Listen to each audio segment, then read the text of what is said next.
Hey guys, so again today we've got a little bit of a different video than what we've had in the past, and what we have is, I guess it's a little bit of clickbait, but it's not really clickbait. The highest win rate hero in Storm League currently is the lowest reliable win rate in CCL. Now I say reliable win rate purely because there are heroes that were played 1 to 5 times that had just no wins. Um, but this hero was played in 20% of the games in CCL, which is a good amount. That's 1 in 5 of all matches in CCL this hero has played, and is sitting at a 30% win rate, which is significantly lower than other heroes at that same rate. So this is where we're going to talk a little bit about Rexxar. And you might be thinking, well, videos explaining that Rexxar is really good, and Rexxar is really good. And so why does he have such a low win rate? Well, let's talk a little bit about his win rate. This is a 30-minute game, so it'll be a little bit. So this first website I'm going to show you, Heroes Profile, we're going to look specifically at Storm League, and we're going to put in no filters. That means this ranges from the lowest to the highest levels of play. Rexxar is the highest win rate hero, no matter the level of play. Now, a lot of people like to say, well, Rexxar is a difficult hero, so naturally his win rate might actually be a little bit higher than it actually is, and people that are not that good at Rexxar might be bringing it down a little bit. And but even then, he has the highest win rate. And other people might say, well, his win rate might be inflated because he has some really good maps, and people generally only pick him on his good maps. Except that he's generally banned on his good maps. So Rexxar just is a really good hero. Even accounting for his win rate dropping a little bit, being that he's difficult to play, and his win rate dropping a little bit because he's often banned on his best maps, he still has the highest win rate. Then we click over here, and this shows the win rates specific to CCL. And I'm sorting just by Season 2. So if we scroll all the way down to the bottom, we'll notice that there's a lot of low win rate heroes, but again, they're in only 2% of games, 2% of games, 1% of games. And then we get up to this one that's 20% of games played, 30% win rate. And that's really where we have this kind of drop off. We'll see this oftentimes the opposite with difficult heroes like Hanzo or Genji, seeing much higher win rates in competitive and much lower win rates in Storm League. And then we'll usually see the opposite with something like, or we'll see kind of something similar to what we're seeing with like Gazlo, where there's like really easy heroes to play, have higher win rates in Storm League and lower win rates in competitive. But this is kind of the first time that we've seen a difficult hero to play see such a low win rate in competitive and such a high win rate in Hero League. So let's play through this a little bit, and we might go a little bit fast forward while we're going, just so that we can kind of get through it in a reasonable amount of time. And let me talk about what's been happening. So to start, Rexxar is an incredibly strong hero. In fact, he's probably one of the strongest heroes in the game right now, if played correctly. The reason that he has such a strong win rate in Storm League is that he's played mostly by people who play him a lot. They're very good at him, and they can do really well in standard games, no matter the map, because he still has some really good resources. Many people think that Rexxar is just for maps like Dragonshire and Braxis, and while he is very good at those maps, he brings a lot more to the table. After level 13, you do a similar amount of just auto attack DPS as someone like a Raynor would do. And in the earlier portions of the game, you have a similar stun duration as ETC. So you can kind of bring ETC's stun and Raynor's damage into one hero's kit. And that's really valuable for a lot of people, especially in Storm League, because you have to do a lot of the work yourself. If you play ETC, you don't bring enough damage to the table. If you play Raynor, you don't take the engages that you want to be taking. So Rexxar actually allows a lot of carry potential.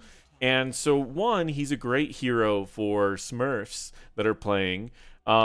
and because he can bring so much value in a wide range of roles, but also he's a great hero for one tricks to play because he's difficult to play, but he brings a lot to the table.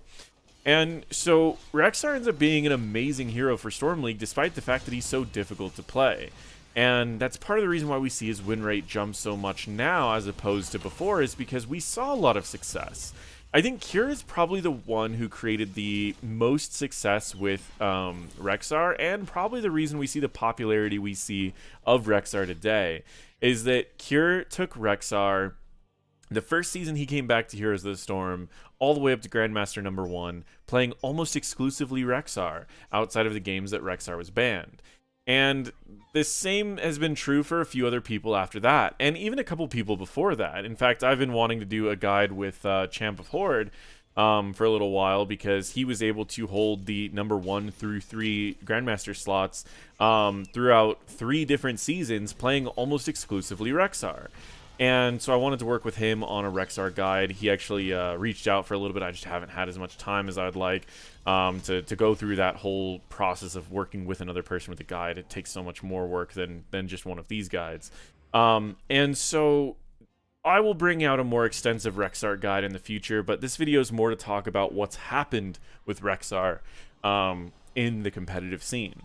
So where we kind of talked a little bit about Alexstrasza and Ana on how they kind of disappeared from the competitive scene, Rexxar is still being played in a good amount of games in the competitive scene. So why is his win rate so low in the competitive scene right now?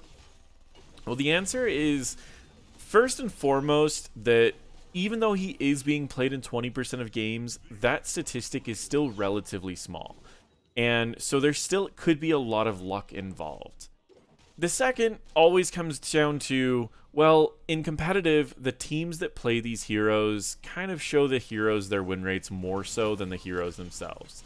And it's because drafts on a whole generally do more than just a single hero in competitive. And if the opposing team has a draft that works the map really well and your team does not, then you just generally will struggle. On this particular map, they drafted a very heavy team fight based team, where the enemies drafted a very pick-oriented team, meaning that they were looking for small picks at the start of the game. And what ended up happening is they were able to get pick after pick after pick, allowing them to win the first few Dragonites and get a huge lead on the map. And then this team fight-oriented team never really got the opportunity to have an actual 5v5. And because of that, Granite Gaming ends up struggling this game, where they have a much better team fight team comp. And so even though they did pick some great heroes for this map and an amazing draft for team fighting, they just didn't have the pick potential. Whenever they group up as a team, the enemy team will split push in the opposite lane. And whenever they go to respond to that split push, then the enemy team spreads out again. And so there's really no answer, because the way that this map plays out, the enemy team just drafted better. So of course, the #1 reason why the win rate is low is because the weaker teams, or the teams that don't have as much drafting experience, are the ones that are picking these heroes. #2 reason, of course, is that it's still a small subset of or sample size for these statistics. But #3, which is the one that I'm probably going to spend the most time talking about in this video, is kind of the adjustment to popularity. And what adjustment to popularity is that the more popular a hero gets, the more people adjust to that playstyle and learn how to play against that hero. Rexxar in the old HEC competitive scene was kind of this uncounterable laner that you almost always needed to respond with multiple people to answer it. And it turned into this kind of meta where if Rexxar did make it through, the enemy team would usually be able to grab globals. Rexxar still had a pretty decent win rate because so many people had played around that, and Rexxar would often sneak through the earlier portions of the draft because he was so easily countered that when he made it into the late portion of the draft, he actually had a really good win rate. Well, kind of the opposite is true here.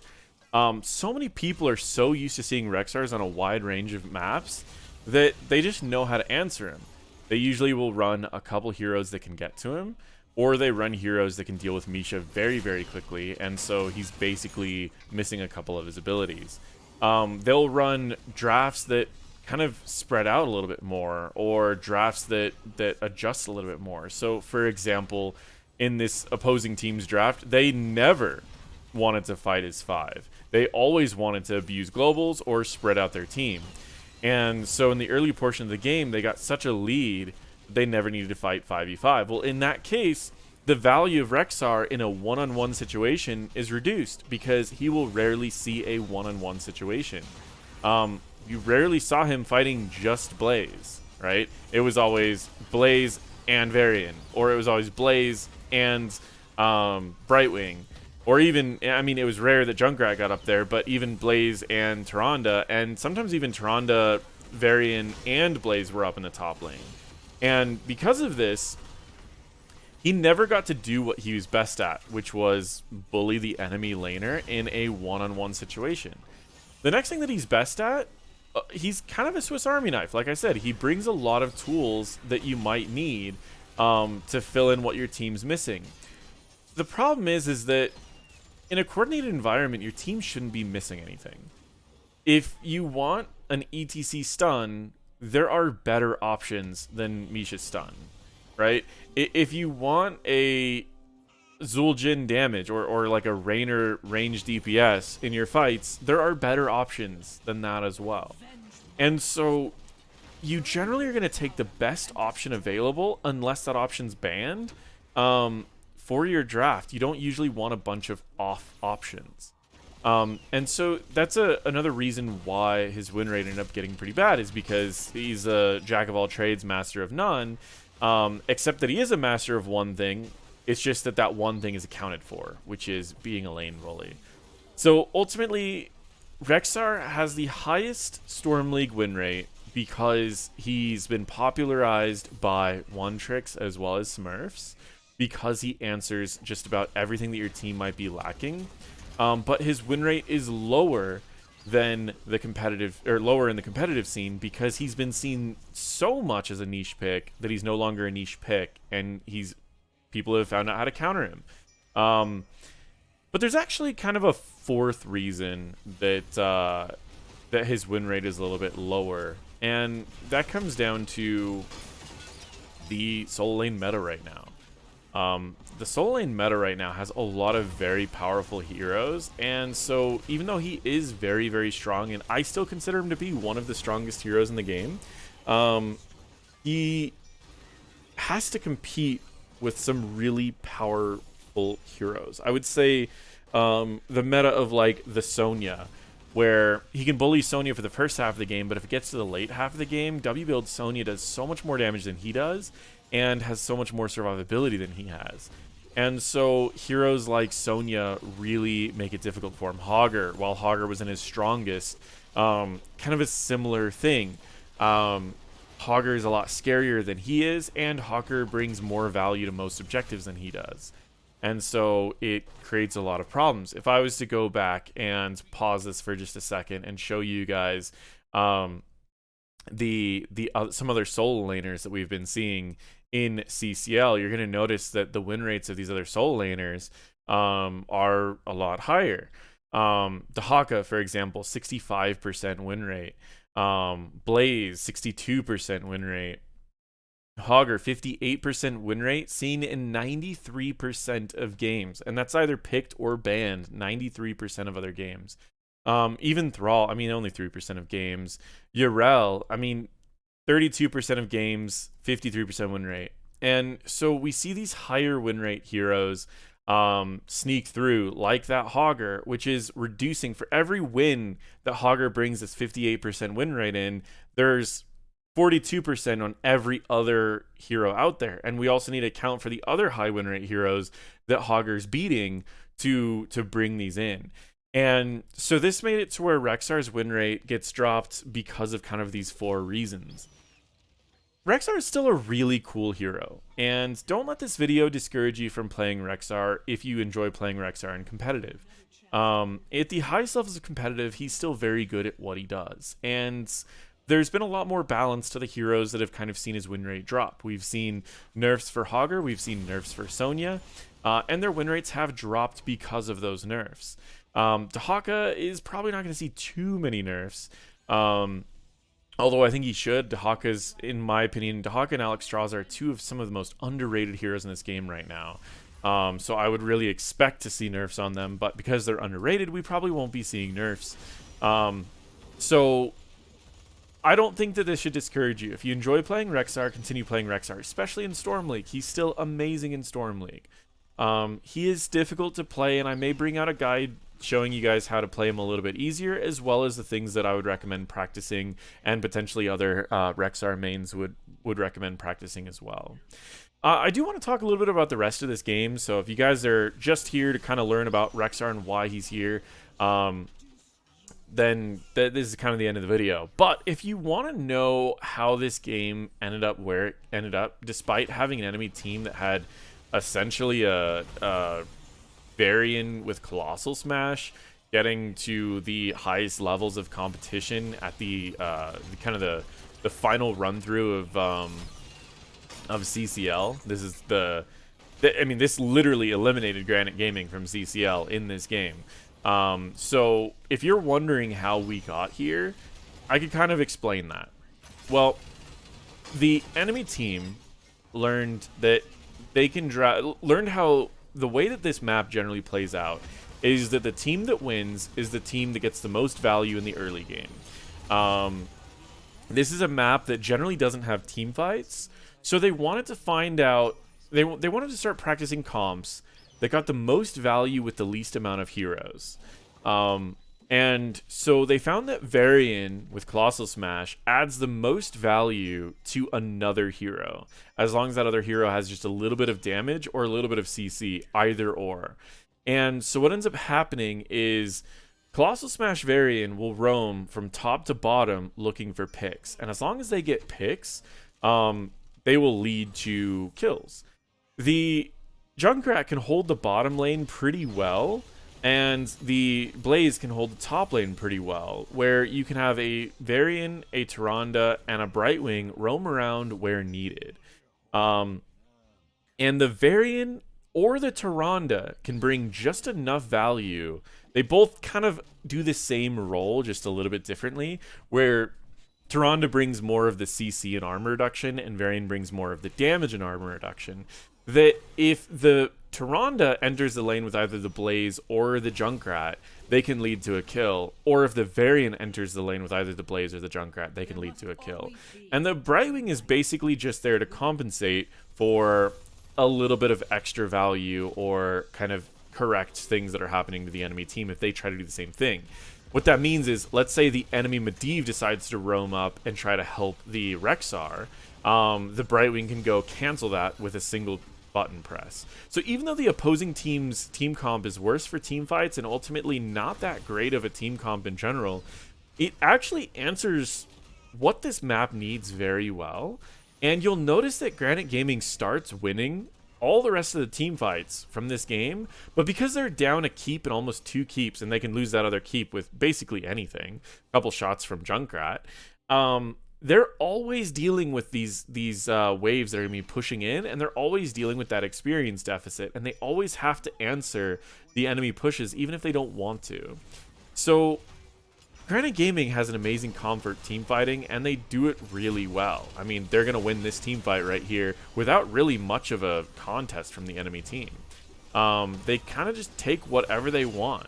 Medivh answers the enemy burst, as well as they have engages from the Medivh Diablo. They can follow up with the stuns from Rexxar, but they're missing both of their keeps. They win that team fight, now they have to go clear up things. They might even get a Dragonite here, but there's so much work that has to be done, and they always have to keep people available to defend their base, or else they might lose the game. And so it's really interesting to see how team comps can look really bad, but actually be really, really good. And I wanted to do a video on this particular game, but I figured I would do it a little bit differently, and I wanted to kind of script it out better and maybe have a couple more replays. But I want to do a video on not getting discouraged by having weird team comps, because I noticed a lot of times, especially when I was playing with on my Smurfs, when I was in lower ranks and people were saying things like, oh, like our team comp's bad, we lose the game, and I'd look at our team comp and I'm like, we have a way to win. Like, sure, we don't have a tank, but the enemy team's rather squishy. Like, as long as we can engage, we get kills. Or like we don't have a healer, and it's like, well, as long as the fights don't go long, we don't need a healer. And there's ways to win with weird team comps, especially when the map has a specific way to win the objective or gain advantages, like this map. You can gain a lot of advantages without having a normal team comp. And so I want to do a video about that, but I just felt like I would kind of share it a little bit in this game because it is a really interesting game. This team has lost all of their keeps by the time their team actually wins and by the time they can actually force team fights. And now they just have to spend the rest of this game cleaning up, and they just don't end up accomplishing that goal. But yeah, it's just been, it was an interesting game. And so we can, we'll watch, there's only like 4 minutes left in this game, so we might as well just kind of watch the rest of this. That's already fast forwarded on faster, and so it should only be like 2.5 minutes or something. But yeah, I just thought it was really an interesting concept. And this is true with a lot of different games. Like, you have to think about how the objective works and if it's worth it. And you have to think about, are we going to get opportunities to fight as a team? The bigger, the wider the maps, the less often you're going to fight as a team, especially if there's objectives in multiple areas, like Braxis, for example. You can spread out the enemy team. Dragonshire, you can spread out the enemy team. But if you're on a map like Battlefield of Eternity, it's a really well-known map for taking enemy teams to if you have a better team fight than them. So when you're choosing what maps you go to after you win a game and the enemies choose first pick, you should always kind of determine what your team is best at. If you're making a team and your team is best at team fights where you just can't really handle Dragonshire because it's just, there's always way too many things going on, but you are really good at just comboing with your team, you want to try fighting, you want to try going on maps where it forces a lot of team fights where people group up. That's like generally 2-lane maps. We'll see a lot of that. Also maps like Tomb of the Spider Queen, where the objectives are good, but the objectives can kind of be answered. So you might need to force fights on your own terms sometimes with some engages and get some good team fights. Where like Sky Temple, Dragonshire, and even like Garden of Terror can be a little bit more macro heavy, to the point that a team that handles macro really well can almost avoid fighting you completely and gain pretty large advantages. But you can see, even when they want to force a fight, he needs to go clean up. And he's basically just cleaning stuff up, and the enemy team's like, oh, well, we can fight if we want, or guess what? We can just control the objective. And this happens over and over and over, where they're all on a timer. So Granite Gaming's much stronger right now as a team, but there's catapults pushing bot, there's catapults pushing top, and the enemy team has full control over the map. And so keep that in mind. If your team that you're playing in Nexus Gaming Series or Heroes Lounge or one of these tournaments, if your team has been playing together for a long time, there's a good chance that you've experienced a lot of the maps and you have strategies for each of them. And you might have a good shot caller that's been keeping you going. Maybe go to the maps that require a little bit more strategy. But if your team is a little bit better at those team fights, and you've done more about like combo strats with your drafting, focus heavier on the more team fight oriented maps, the 2-lane maps, things like that. And it kind of shows exactly what happens here. Granite Gaming loves those aggressive maps and those aggressive team comps that are constantly fighting. Where on the opposite side, Wildheart likes doing crazy wild drafts that do really weird stuff when there are team fights, but they're insanely good when it comes to macro. And so that's what Wildheart focused on this game, and it definitely paid off for Wildheart as they were able to take down Granite Gaming. Thank you guys so much for watching. It was a unique video, a little bit different. I hope you guys are not too upset about like the little bit of a clickbait that was put up there, but yeah, it was a fun video to make, and feel free to check out any of my other videos.